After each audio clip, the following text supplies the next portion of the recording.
What inspires you most at Sega? What inspires me most at Sega is knowing that everybody at least interacted with Sega technology once today without even noticing. We are the embedded experts because we have a solution for every embedded problem. You can see us as a tool provider for other people that also make products. So if you build a house, you need a hammer, you need a drill. We are that kind of company, but for software engineers. Debug and trace probes, production tools, embedded software and software tools. Our vision is to simplify everyday life for engineers and end users. People using these products are developers all over the world working with embedded systems. Our market-leading J-Link debug probe is the one piece of hardware that you will find on every embedded developer's desk. Sega technology is inside everything. Space research, medicine, robotics, motorsports. You can find Sega everywhere.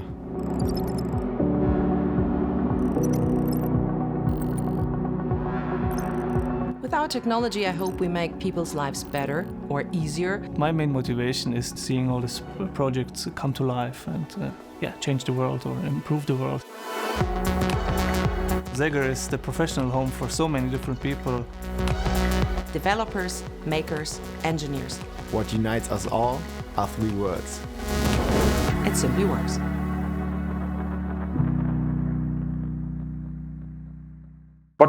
So simple HMI components, but we are also developing really complex HMI devices. And sorry for this. We are KOSTAL is still a family company, which is over 100 years old. And we are targeting more long-term goals because maybe you can see this in our e-mobility portfolio, because we have basically everything from onboard chargers for your car over wall boxes to the named solar inverters.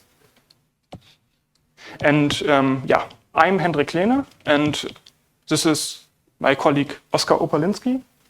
And so can you hear me? Does it work? Okay, thank you. As Hendrik already introduced, I'm Oskar Opalinski, and we are both working in the same team. We are situated in KOSTAL in Dortmund, so it's pretty close to the university. Maybe some of you might be looking for a job, so might be interesting. We are both working in the advanced engineering with focus on EE architectures, software development, and network technologies. So we work with quite a huge variety of different hardware and software, from large-scale SoCs, where we have typically YOCTO-based Linux environments.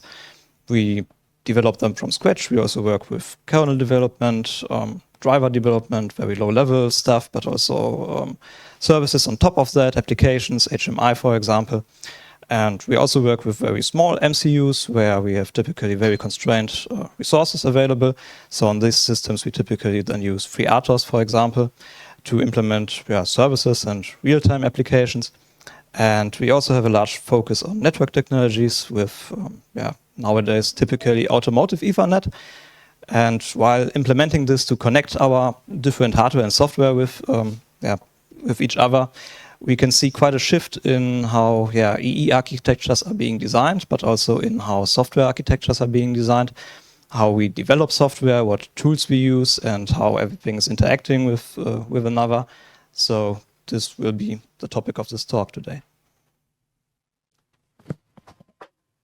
So if you are looking at current EE architectures in cars, you can see quite some change. We are coming from a more domain-specific approach, where you have a classic, really a separation of the domains, maybe the infotainment or some motor control. Every domain has usually a centralized domain controller, and every component of this domain is connected directly to this domain controller. This is really a classical approach, and maybe there's some vehicle backbone network which connects these domain controllers. The downside is that it's quite static, and you have to route the wires from every sensor to its domain controller.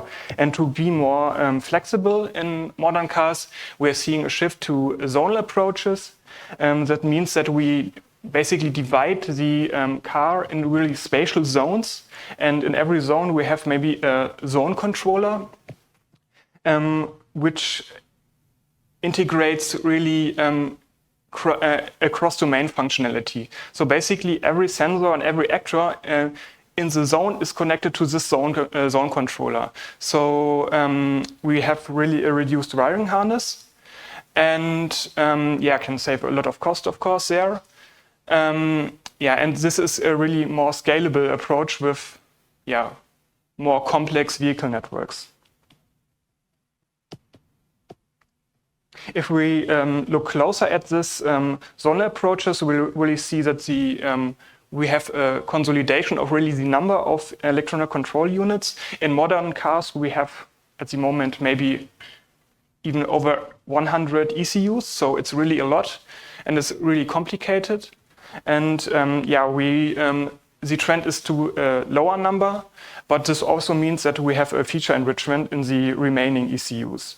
We at KOSTAL really see here a multi-zonal approach, so we don't go with a coarse 3 to 4 zone implementation, maybe from a textbook example, but we really see more specialized or a more dedicated approach where we have additional zones in areas where we have really, for example, in mechatronic feature enrichment.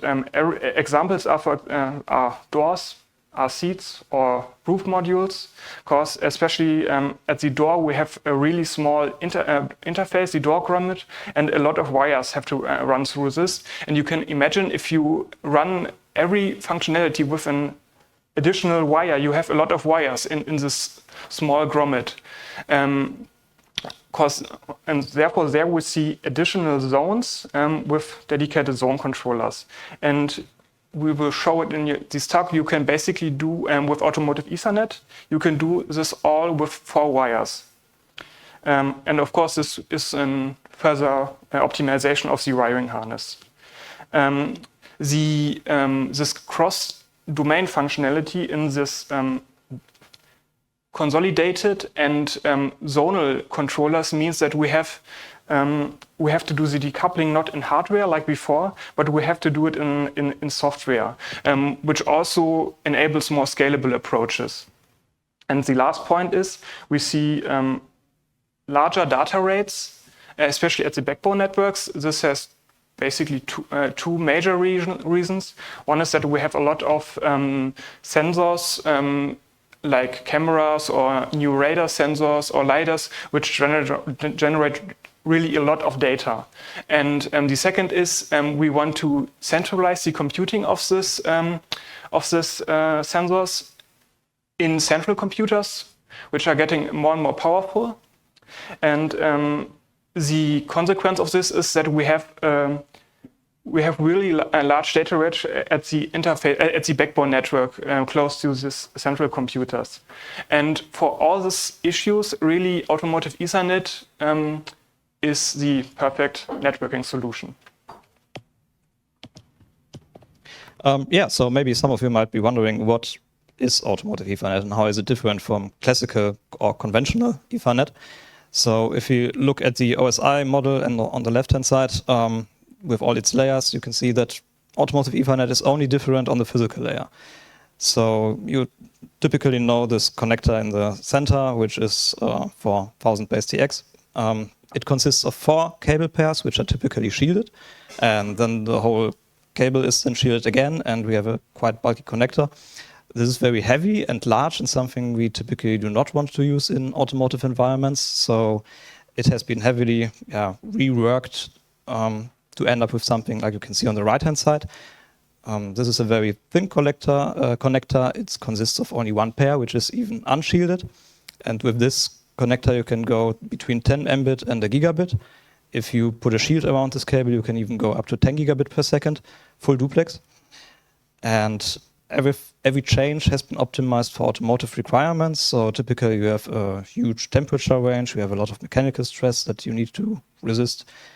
We have a reduced electronics footprint because we use, for example, common mode chokes instead of transformers and magnetics. So yeah, everything needs to start up as fast as possible. There's no auto negotiation, for example, but everything is pre-configured as it is known who is connecting to who beforehand. But as already mentioned, it's only on the physical layer. So a PHY for Automotive Ethernet still has the same interface to the MAC interface. So if you have, for example, an MCU with RMI or RGMI, you can simply take an Automotive PHY and connect it to that, and everything will work as always, because the layers above the physical layer do not see any changes at all. We do have different speed grades. So typically you have one PHY for one speed grade. There are PHYs with multiple speed grades, but typically it's only one. 10BASE-T1S is a little bit different than all the other speed grades, as all other speed grades are point-to-point connections, while 10BASE-T1S is a multi-drop system, which is basically a bus with multiple nodes on it. It only works in half duplex, but it can be seen as quite an enabler for Automotive Ethernet for systems or architectures where you in the past have seen CAN as a bus. So you simply remove CAN, put in 10BASE-T1S, and you still have a bus, and everything is IP-based now. So different speed grades can be used to enable different kind of ECUs. You can have simple HMI and sensors, actuators on the slower end. For example, ambient lighting or microphones even to stream audio. Then if you go up into 100BASE-T1, you can use that, for example, for DOE zones or seat zones. And if you look at sensors which provide a lot of data, like for example cameras with 8K resolution at 30 FPS, which needs to be streamed raw, then 1000BASE-T1 might not even be enough.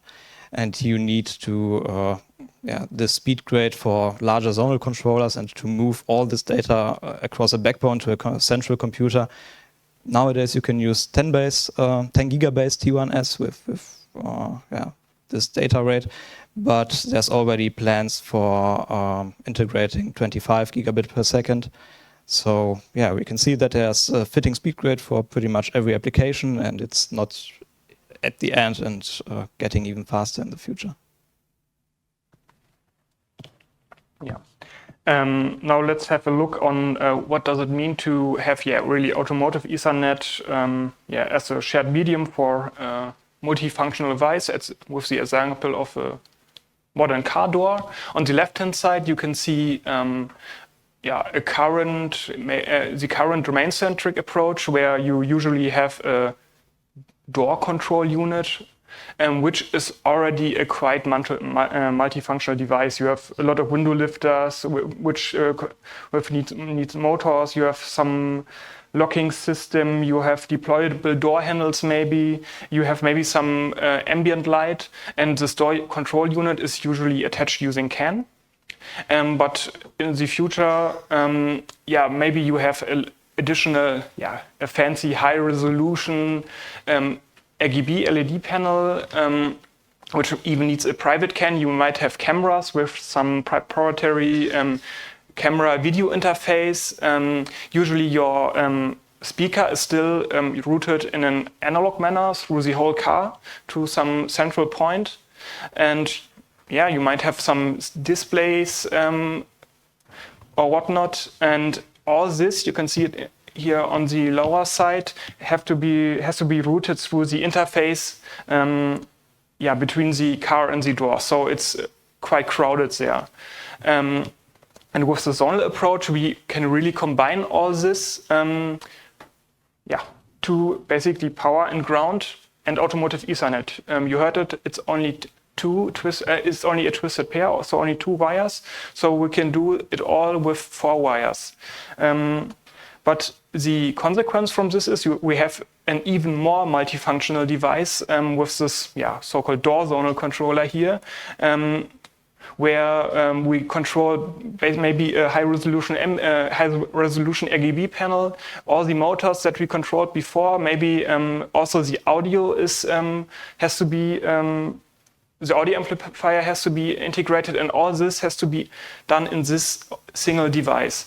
So we have basically, it's now a really multifunctional ECU with services of vastly different data rates, security, and priority levels, and this is quite an issue. So how can we handle this with this multifunctional ECU, maybe with several services, ABC, which is only connected using Automotive Ethernet to the, usually to some switch somewhere in the car, and the switch is attached to other ECUs where we want to communicate with. And regarding the priority levels, the time-sensitive networking standard, short TSN, is really a great help. Here traffic classes can be defined, and we can assign different priority levels to these traffic classes. So for different services ABC, we can assign different traffic classes, and these priorities are really marked in the Ethernet frames, in the VLAN tags in this PCP field. So with some strict priority queuing, we can really prioritize at every network component which traffic class is the most important. So this is really a great help. If we want to go even further, we can employ some traffic shaping to control really how much bandwidth each service gets. Some prominent important examples are the credit-based shapers. This is the one on the top here, where basically a service or a queue is getting credit when some frame is waiting in the queue, and it consumes this credit when it's sent. So by this, we have a really, really easy way of controlling the traffic and sharing the medium. If we need really even more control, we can go to a time-aware shaper, where we really divide the network, the time on the network medium in cycles, which is kind of annoying, but it's possible. And there we can have really a time slot for maybe the most important traffic. If we want to be really sure that maybe a service A has its time, then we can do it with this. So in the end, we can have really can achieve deterministic and bound and bound end-to-end latency for our critical signals. One other important thing is the time synchronization.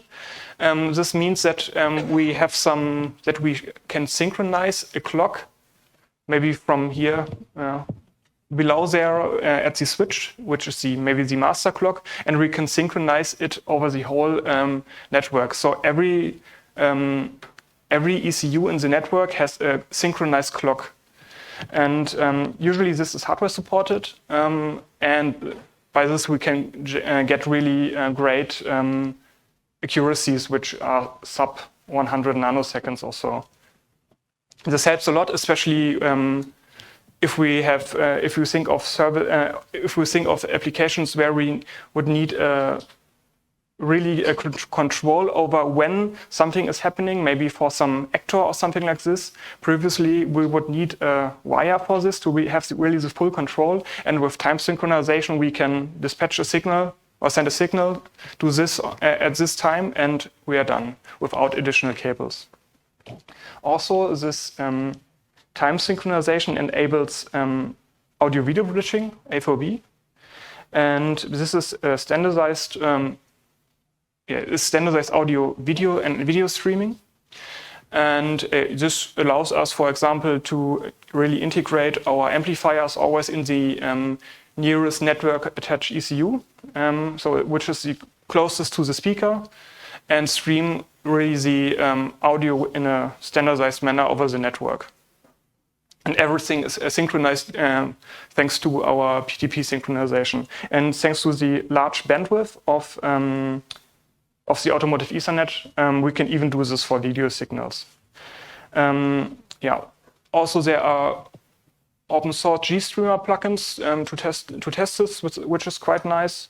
And in the end, you can say there are some issues with the application implementation, but the current situation with the standards, especially with the TSN standards, really removes all major roadblocks which might have prevented the adoption of automotive Ethernet basically for all ECUs. So there is no real issue, but you have to be aware of this, of the standards and all these possibilities as a developer.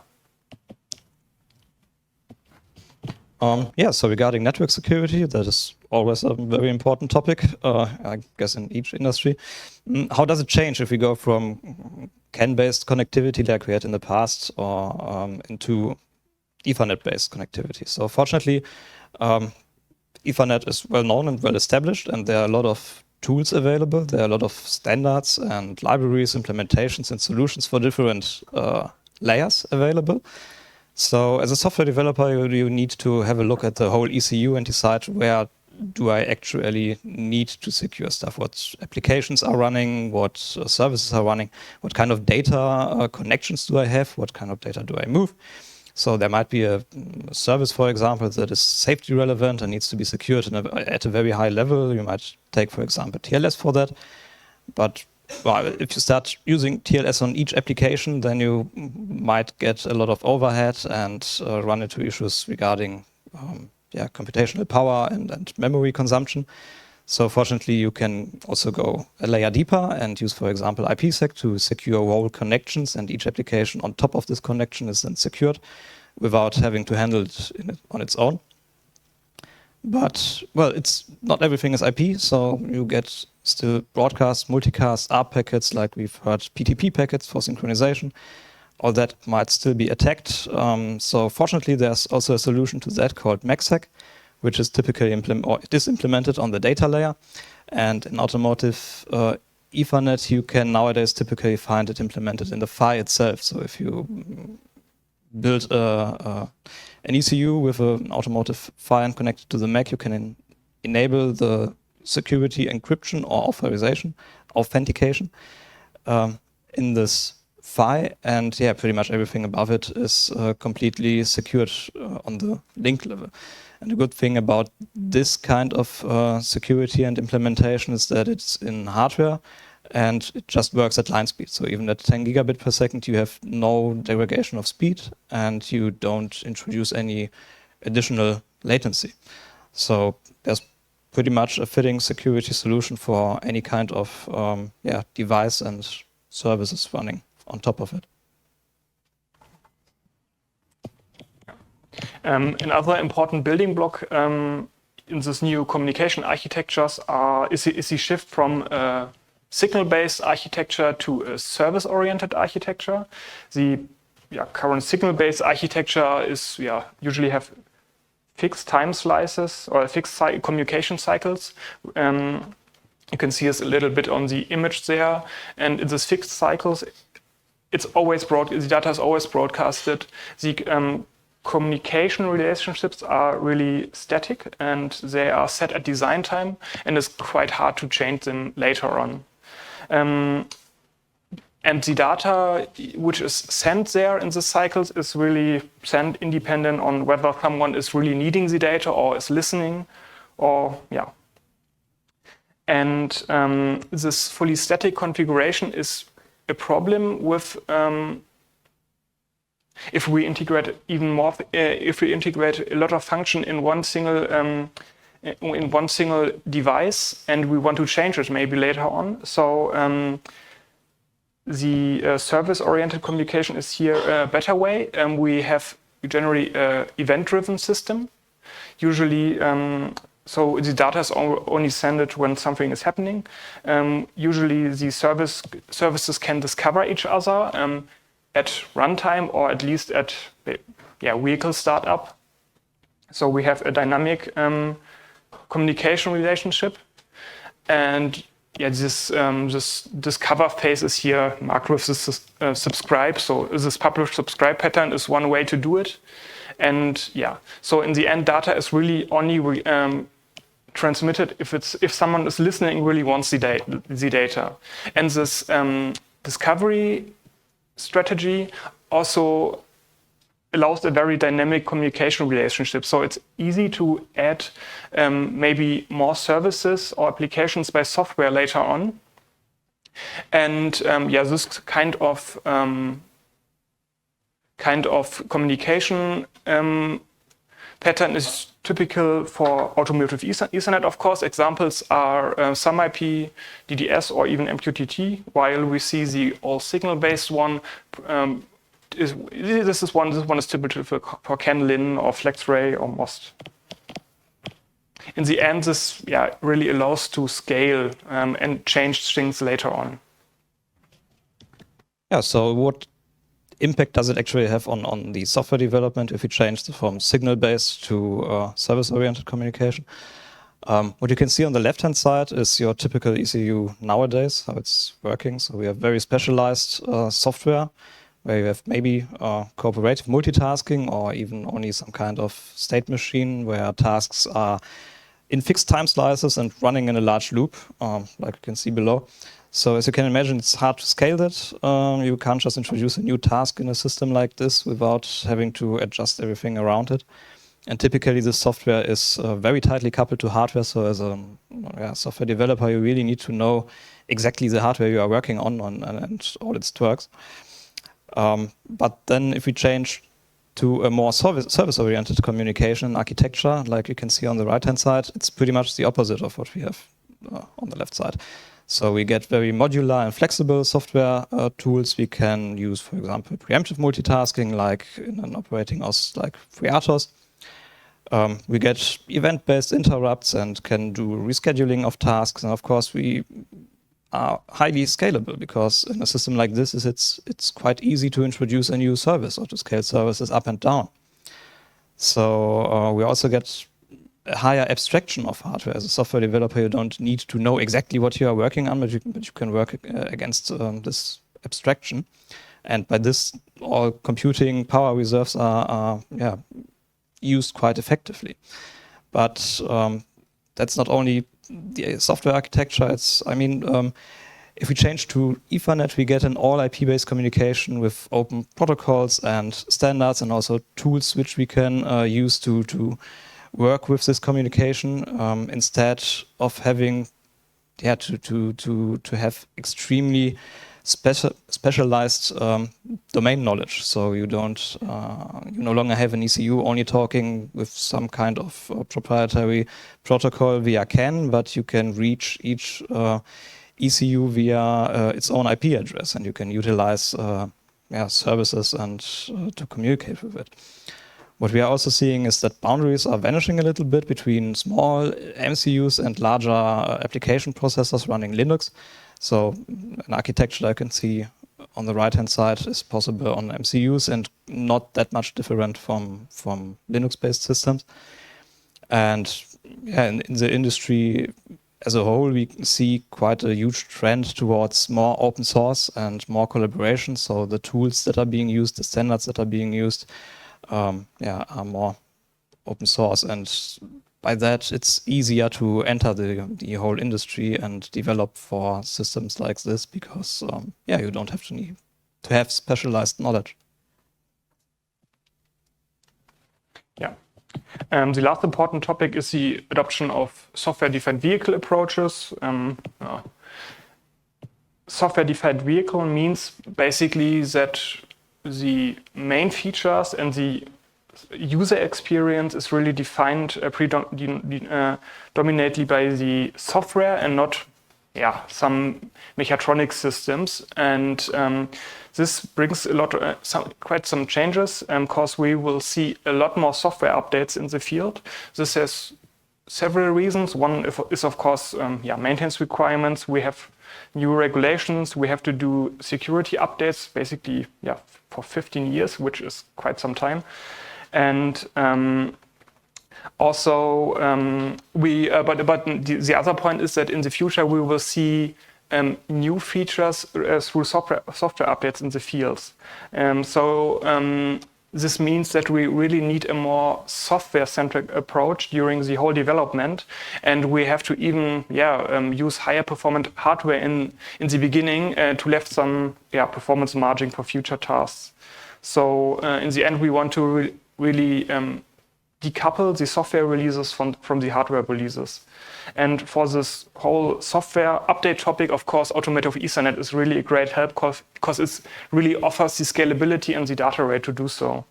The second point is really software as a service. And we see this even down to the smallest ECU, where maybe some small microcontroller acts as a microservice host where some third party can add some really just a software module. For this, we need more hardware virtualization and isolation and really some containerized service. And for this, Automotive Ethernet is with its flexibility is really the best, or general, the IP-based communication is really the best fit in combination with some service-based communication patterns. And the last point is, of course, maybe new cloud-based applications. We have a lot of sensors in modern cars, and we have all this. In the future, we might have all these sensors connected by IP-based networking, and this would really allow to leverage these data for new services. For this, we could use them in the cloud, where maybe some OEMs could offer some APIs to really allow third parties to create new apps and create new features. And for all this, of course, Automotive Ethernet with its IP-based communication is really the it's really a straightforward way to communicate with cloud applications. In the end, of course, Automotive Ethernet is really a key requisite for the adoption of SDD concepts. And with this, we come to the end of this talk.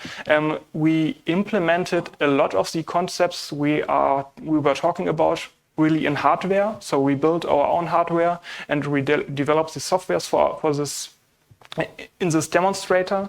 If you are interested in this, you can have a talk with us after the talk. I think, but of course, we are running out of time.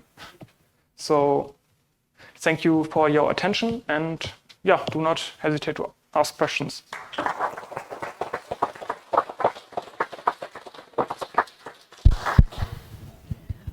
Any questions that we should answer right now? Yeah.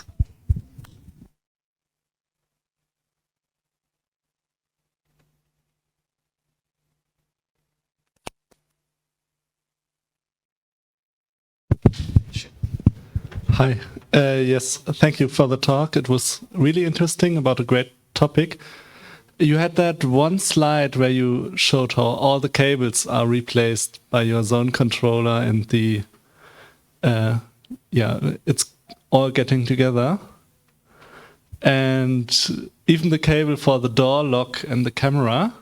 So if you get all the security and safety requirements all together in your unit, do you have any expectations how much more it will cost or how much more effort will be put into the development of this unit when the requirements get bigger?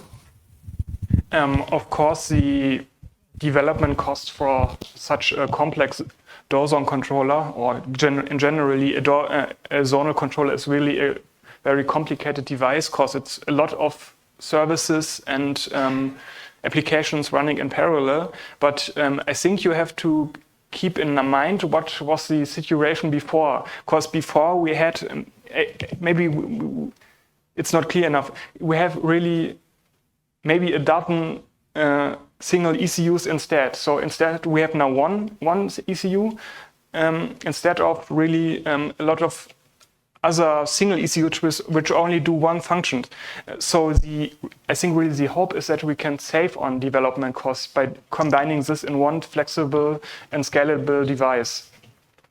So maybe the question shouldn't be what does an ECU cost more if we do put more effort into it, but how does the price, for example, for the whole door change? And if you integrate more stuff into one ECU, then you get rid of many other ECUs, and as a whole, we see it as more cost effective to put things into larger ECUs.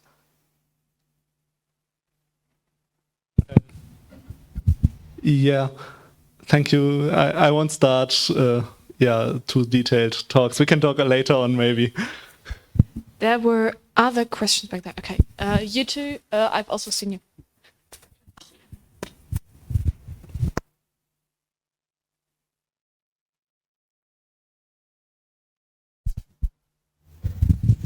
Hey, cool talk. I'd like to understand more about how you get around starvation problems on the Ethernet. Did I understand correctly that you're basically controlling when the control modules can publish, and the switch is just a normal switch, or is there more magic in there? Like if a controller gets out of sync and starts posting messages at the wrong time or whatever, is the switch going to stop them, or how does that work? Yeah, basically it's more magic in this. You don't have ordinary switches there. They are specialized automotive Ethernet, automotive switches, and they also implement all these mechanisms like this priority queues, but also they can implement some shapers to really shape the traffic at their ports, and most of them also have some mechanisms to really prevent some such, maybe if one single device is acting up and post a lot of messages, there are usually possibilities to stop them in the switch. So it's not an ordinary switch there.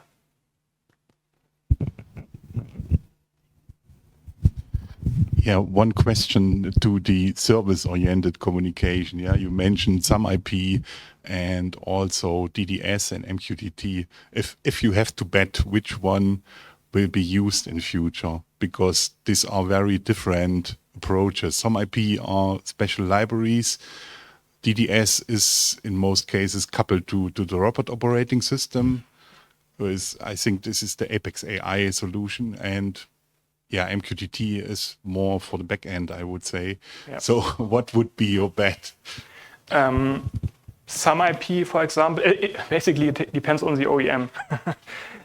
Some IP is used at the moment, even used from a lot of European OEMs, but it really depends. Yeah, MQTT is not really used a lot. I wouldn't bet on it, but some IP, is probably the most used, but DDS also is used a lot. So I think it will be between those, and we won't see one winner, but it will highly depend on what kind of data is being transmitted and what kind of services you are implementing. All right, Oskar, Hendrik, thank you very much for your talk.